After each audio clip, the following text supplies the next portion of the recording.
All right, welcome back to Cross Country. Millennials have been a rising power in the American electorate for over a decade.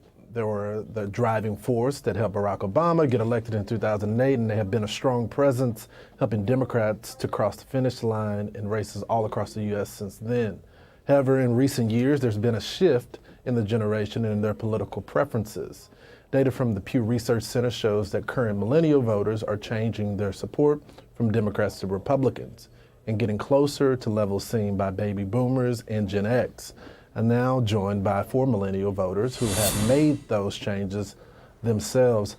Thanks so much for being here. I think I was just like you guys. I'm a millennial. My first political campaign when I was 15 was Barack Obama. And as y'all can see, we're probably not friends anymore. Tina, I want to go to you first. What are some of the most important factors for you in a candidate? Sure. For me, I like integrity. I like somebody who's going to speak out on the issues and be able to disagree without calling people that disagree any insert phobe here or some kind of hateful remark. You know, we're all just trying to do the best for our country, and that's what I'm looking for in this candidate. What about you, Jelani?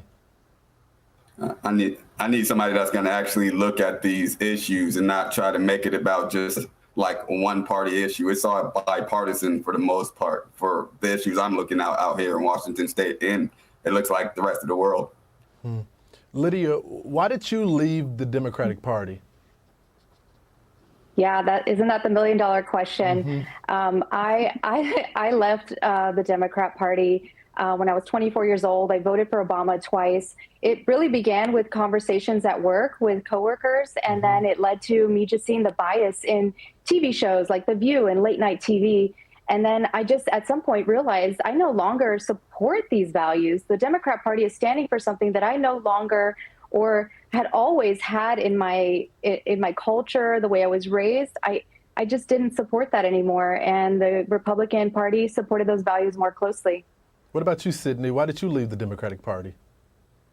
Yeah, so when I was in college, that was the first time that I voted, is when Donald Trump won the election. And on Smith, it's a women's college. So the whole campus was in mourning because Hillary Clinton didn't win the election. So it was a stark difference between then and 2020, when I had a lot of time on my hands, just like everybody else. And I really started to look into the Democrats, and I realized that none of my values aligned with them. And a lot of my values actually resembled that of the Republicans. But I'm at a point now where I'm not necessarily for like blindly going with any party. It's just that I definitely know that I lean right. Yeah, what values are important to you? Yeah, I would say family is really important. Another thing is health. I think our country has a obesity epidemic that is not being addressed. We have a food supply that is just really messed up. It's poisoning us. And then the things that are promoted of, oh, go get fast food, oh, get Ozempic, oh, get all of these quick fixes that are not getting to the root of the issue. And not only that, I would really like to see us address this AI thing that's going on. So someone who has knowledge of the current technological landscape is extremely important. Yeah, that's so fascinating. Tina, is there anything that the Democrats can do to win you back? Man, I swore I would never go back, honestly, after being one of those pink-haired septum ring feminists. That was me at one point, if you could believe it. If I could have somebody that would really turn this economy around, as a new mom, this is really hard. Groceries are getting more and more every week. It is just rough stuff out there. I would love somebody that would really honor, just this economy, fix this economy, honor bringing our troops back home, and honor medical freedom, giving the people back their rights over their bodies. Somebody that would also be sticking up for the rights of the unborn as well. Jelani, is there anything that the Democrats can do to win you back? No, because as of right now in Washington State, I'm scared as a father. I mean, they're passing laws like the 5599 bill, and it's like that's taking away our children and not even informing us until they feel ready.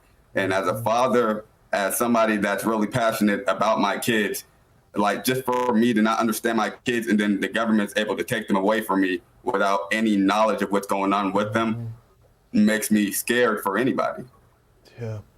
Lydia, do you think the two parties are doing a great job in attracting minority voters? Oh, wow.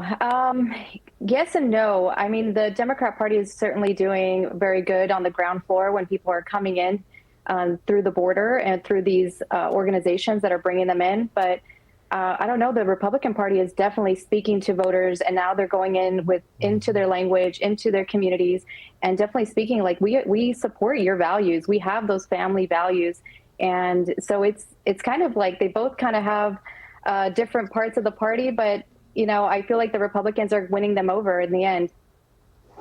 Yeah. Sydney, what about you? Do you feel like they're doing a good job in attracting minority voters?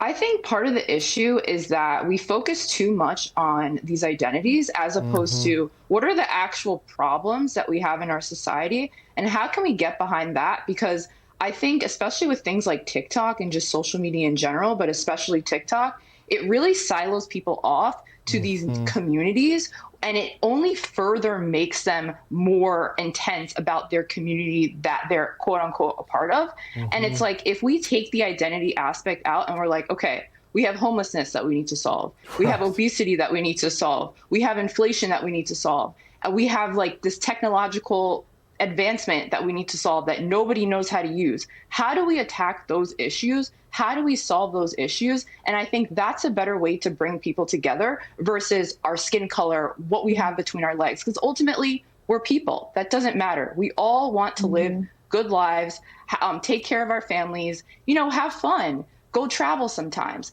And in order to do that, we have to have our finances together. We have to know that we can actually go out of our houses and do what we need to do, and all of these different things, have our health together so we can actually enjoy our trips and enjoy our families. So it's like, if we solve these problems, I think that will bring the country together. And these are the issues that I think politicians need to focus on versus the identity politics. So well said.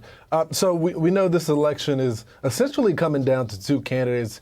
Things can change, but it looks like it's Joe Biden and Donald Trump again. So I'll go to you, Tina. Who are you going for and why? I mean, if it was between those two, I would obviously have to go with Trump. The economy was just wonderful. He was securing our border. I feel like, yes, there was divisive moments. Maybe he should have been off Twitter, but I would definitely vote for Trump if that was between those two.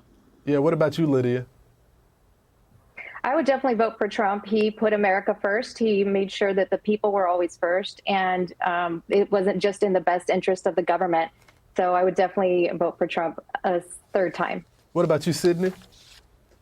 Yeah, I would definitely go for Trump. I was like a huge Trumper. I have like this cup. So I would definitely go for him. But I also am considering like Vivek. I like his ideas. Okay. I think he has a fresh approach. So I am thinking about him. Okay. Jelani, who are you going for? I'm definitely going to go with Trump. I mean, regardless of how the news tries to paint him, he's still a family values kind of guy. And I mean, look at how the world's going right now since he's been out of office. I'm definitely going with him. Yeah, you definitely sound like some of the brothers that I talked to in the barbershop. They just feel like they may have disagreed with some of his tone, but life was better for them. Y'all, thanks so much for joining. It's great to finally talk with some people on TV that are my age. So thank y'all for being a part.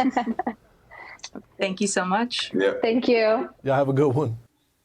Hey, Sean Hannity here. Hey, click here to subscribe to Fox News YouTube page and catch our hottest interviews and most compelling analysis. You will not get it anywhere else.